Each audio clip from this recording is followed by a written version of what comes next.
I uploaded a video about, I made the mistake of calling it Robin Stoddart's. Well, who the hell is going to be interested in a person called Robin Stoddart apart from me? It's actually about my second book, The Robin Code, and the reasons for my calling it that. First of all, I noticed that there was a Robin at both Fiona Green's death and Karen Montgomery's, i.e. my stepsister and my half-sister's deaths. Both present at the deaths, both present... no. Robin Quigley was not present at Karen Montgomery's inquest because apparently he was still too ill 2 months after the event. When he was 21, he vanished from the electoral roll and appeared, as far as I can tell, he went to Northern Ireland.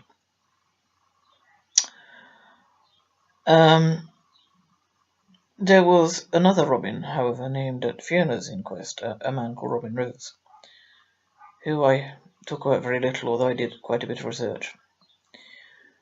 But altogether, I saw that I had 3 Robins in connection with 2 murders, and they were murders, and I am calling a spade a spade a spade. I do not believe the brake cable on Karen's bike cut itself. Let me put it that way.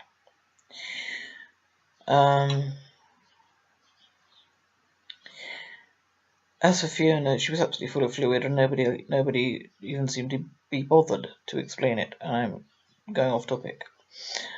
The coroner could not explain it. He called it a perplexing case. And then there was the fact that 2 men were present, neither of whom, over and over and over, called an ambulance or a doctor or the police. One of them did call me. So, I have all these Robins. And yes, I do begin to wonder if it is some kind of a code. So I actually Googled, because I know of the satanic element to all of this, satanic codes. Up popped Bilderberg.org instantly and told me that the people they call SAM, it's an acronym for something to do with Satanists and Masons, Freemasons. These people, they said, used the eagle, the owl, and the robin as codes. And they also said that specifically, very specifically, the robin is an assassination code. Well, you can't ignore that. I couldn't anyway. I Googled it, thinking that it was exactly that, and up pops this piece of information to say, yes, it is, confirmation. Which is not to say I am a great fan of Bilderberg.org in general. But they certainly got that one nail on the head. Whether they got the motives for it nail on the head is another matter. Because as far as I can see, a number of the Robins who are involved in these murders are immigrants. And then once the murders are over, they emigrate, or they get murdered.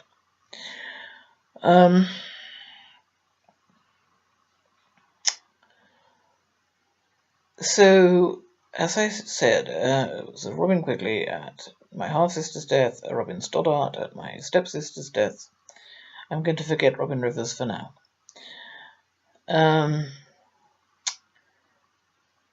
4 Robins born in England and Wales in the entire 20th century. 1 died at birth, and 1 doesn't appear to be connected to any of this. Leaving 2.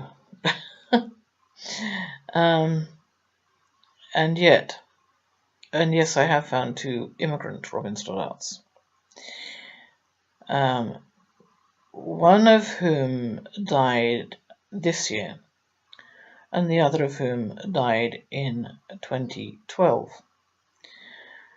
Now, the only obituary I can now find, the other one having disappeared, says that he was born in Teesside, which he was not. Only one Robin Stoddart was born anywhere near Teesside, and that was the one present at Fiona's death and that later murdered himself.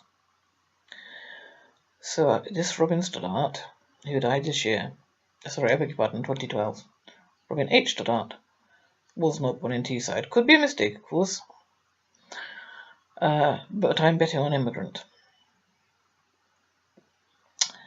And this will sound as if I have something against immigrants in general. That's not my point at all. Perhaps at some point I'll try to make clear what my point is. Robin H. Stoddart was a reporter for The Guardian, and he was the reporter who was present at another murder, or at least he was the downstairs neighbour of a man named Captain Martin Brooke Warwick, who was stabbed to death, and who knew his killer. There was no forced entry, he let his killer in. And Robin H. Stoddart, reporter for The Guardian, lived one floor below. They both had backgrounds in engineering.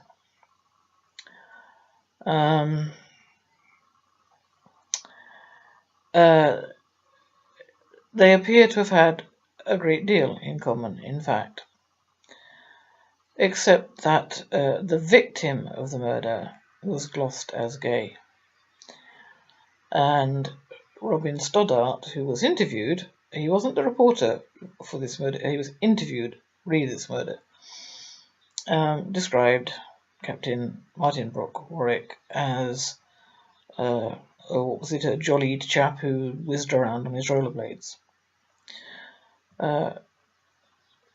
which I have said on the video. I don't think I've uploaded it. In my opinion, is an activity that would attract children. So the man was glossed as gay, but I think paedophile, and of course that's an opinion. He spent an awful lot of time near the Elm Guest House, which will be familiar to a lot of people, at least by name. He also dealt legally in arms. He was an arms trader, and he dealt in arms to repressive regimes, including Indonesia. Anyway, I can't say I have a great deal of sympathy for the man, to be honest, given that I believe he was a paedophile and don't really approve of dealing in arms to repressive regimes. However, I do believe that Robin Stoddart, now dead, was in fact the man who murdered him.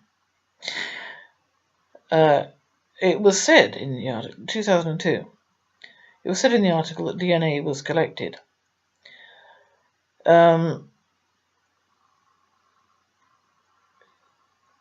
Well, if they did that, then, and they took it from all of the neighbours, including Robin Stoddart, I guess that they would have eliminated him, wouldn't they? Unless, of course, it was a different Robin Stoddart who was there. Because they do appear to use these identities to play swapsy games, as in the two Dick Oakleys and the two Desmond Oakleys. The two Dick Oakleys, the two Desmond Oakleys, and several Robin Stoddarts all appear to have played these games of swapsy, switch, and switchback.